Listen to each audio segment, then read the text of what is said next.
In this video, let's look at what could be the easiest way to play an E major chord on ukulele, but why you might want to think twice about using the position. We'll look at two popular songs with E chords in them, and we'll figure out which E chord position is best to use. Let's get into it. Tears stream down your face and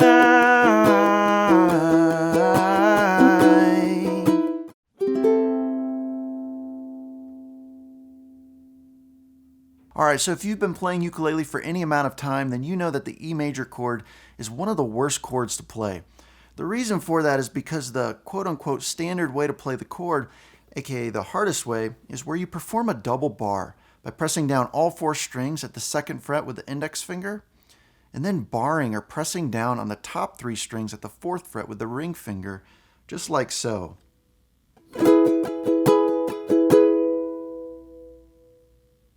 Now I'm going to give you some tips in this video for how to learn this position, but the big question is there an easier way to play this E chord?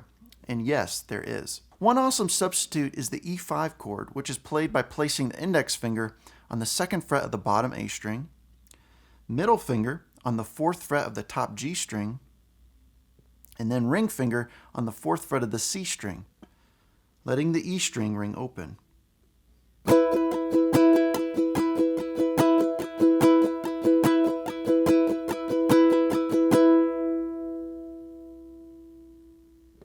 And for some of you, you'll find it easier to place the ring finger on the fourth fret of the top G string and little finger on the fourth fret of the C string, just like so.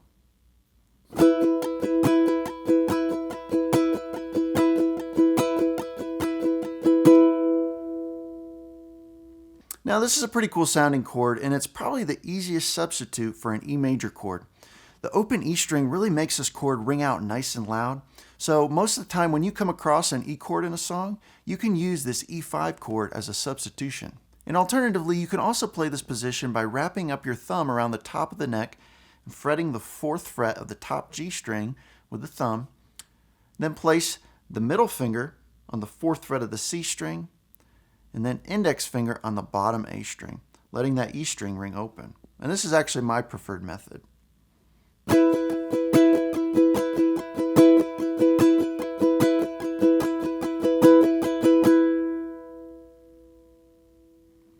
So you can use the E5 chord as a substitute for an E major chord, but it's worth saying that this isn't technically a true E major chord because it's missing the G sharp note found in a E major chord. So I'm not going to get into the theory in this video, but 5 chords like this one, like the E5, generally have a really nice open full sound to them. So one song where I think this E5 chord substitute sounds pretty cool is a song like Fix You by Coldplay.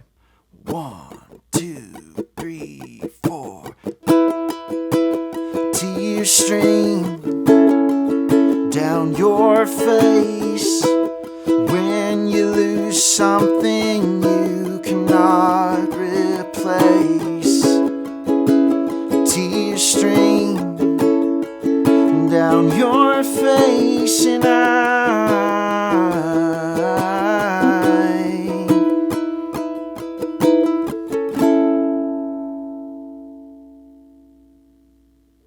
So that open E string, I just love what it adds for a song like this one. It adds a really cool sound, especially when you're going from the E chord to that B sus chord, kind of like this.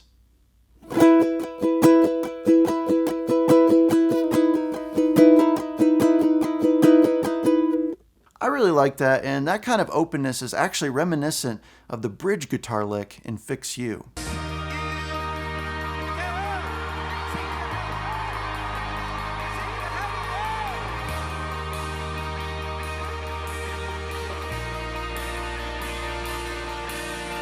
So in this case, stylistically, that full-sounding openness of the E5 position works really well for this kind of song. Not to mention, in the context of this chord progression, it makes the chord changes relatively easy because you can just keep the middle finger on the C string the entire time. So, for example, watch my middle finger and how it stays on the C string the entire time.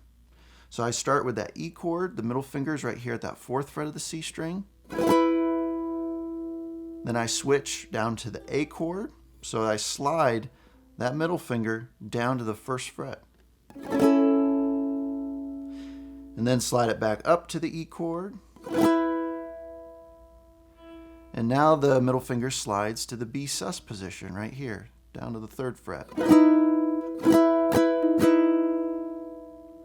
And again, it stays on that C string and slides down for that C sharp minor 7th position right here. And then we go back to the A, and slide back up to the E. Back to B sus. But like I said, this is an E5 chord, which means it's technically not an E major chord, even though it works as a substitute. So this means that while it might be easier to play, it might not be the sound you want. So what do I mean by it not being the sound you want? For example, take Hey Soul Sister, where we can see that dreaded double bar chord. 1, 2, 1, 2, 3, 4.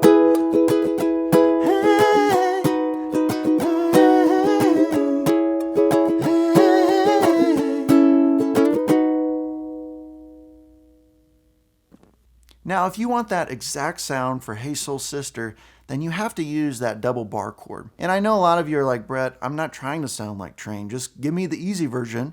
But there's also another reason why the double bar is actually preferable in this song that a lot of people overlook. So I want to take a moment to point this out. The reason the double bar is actually preferable here is because it applies one of my favorite rules to making chords easier to play in the ukulele, which is to minimize fretting hand movement. So for example, let me play the chord progression for the intro to Hey Soul Sister, but I want you to observe my wrist position. So is it forward? Is it back? And I also want you to observe my thumb position, meaning is it wrapped around the top of the neck of the ukulele or is it behind the ukulele? So while I do that, while I play, observe my wrist and thumb and see what happens. 1, 2, 1, 2, 3, 4.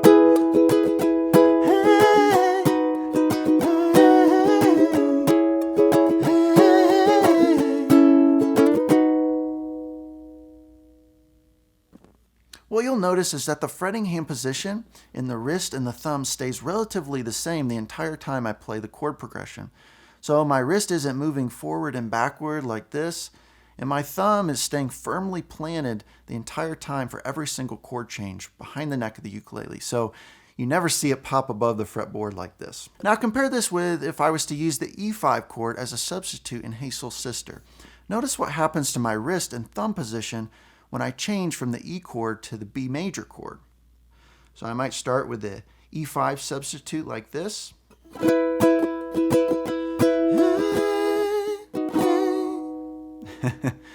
So as you can see there, my thumb is wrapped up around like this, but then the entire position, my wrist has to move forward to get ready for that B major chord, and my thumb is actually coming behind the neck.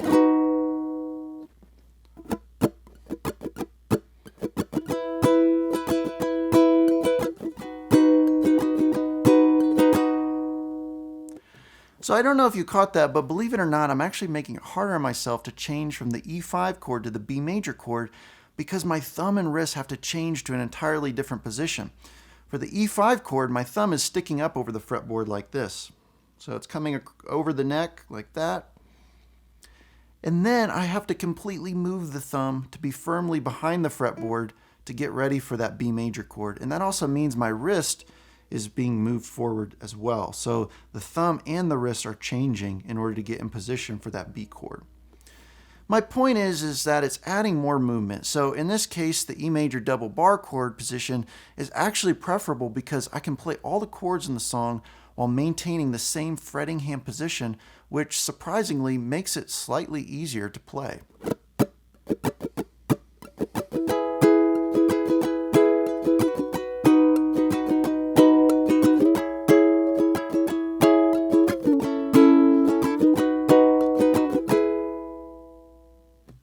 What I'm saying is that in some cases, it might actually be better to choose the hardest single chord in exchange for making the entire chord progression just a little bit easier to play. Now, I don't want to make it sound like this double bar position is easier to play because it's definitely not, but here's the two big takeaways I want to give you in this video. First, the sound of the double bar chord might actually be more preferable.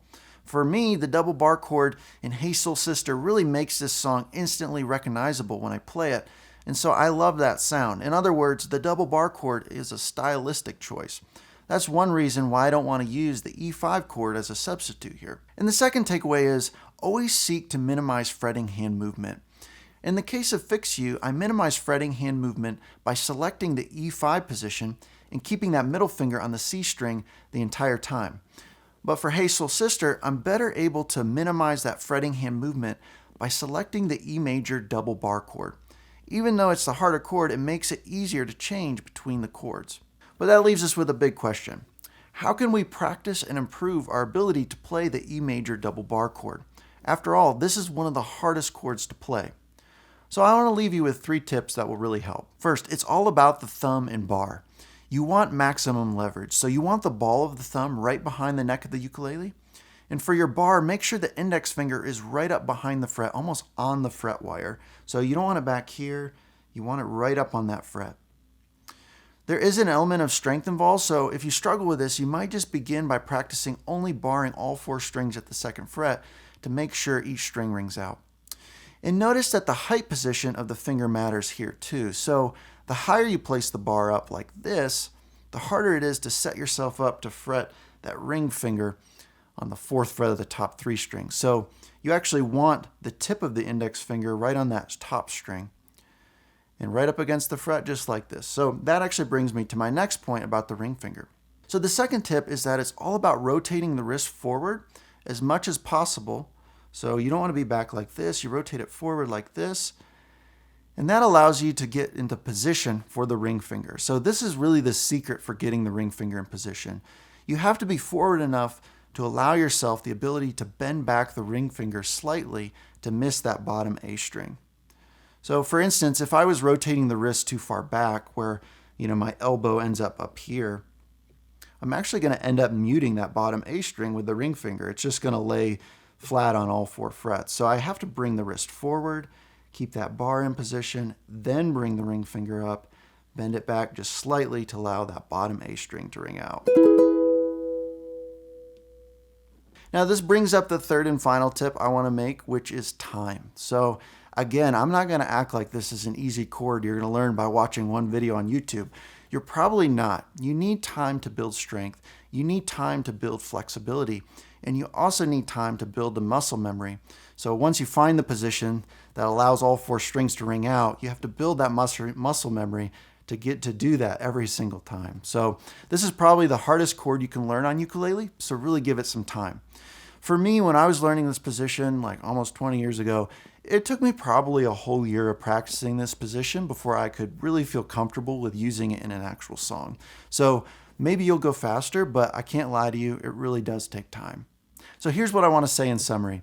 1, the E5 chord is probably the easiest substitute for replacing that dreadful E major double bar chord. It has a really nice open sound and can work for many songs, so for most, this is going to be the best option to play an E chord. 2, that said, you might not want to use this E5 chord for stylistic reasons or because you want to minimize fretting hand movement. And in some cases, that means using the E major double bar chord. Always consider the context of the chord progression and pick the best chord shape that allows you to be the most efficient in your changes. And 3, it's worth practicing the E major double bar chord because if you can build your chord library to include this chord, then you're just going to be a stronger ukulele player, and it will mean you can use the best option for whatever song comes your way, both as it relates to style and playability. All right, I hope you learned something in this video and you found it interesting. If you did, please like the video and subscribe, and tell me in the comments what's your favorite way to tackle the E major chord in songs. Let me know, and I'll see you next time.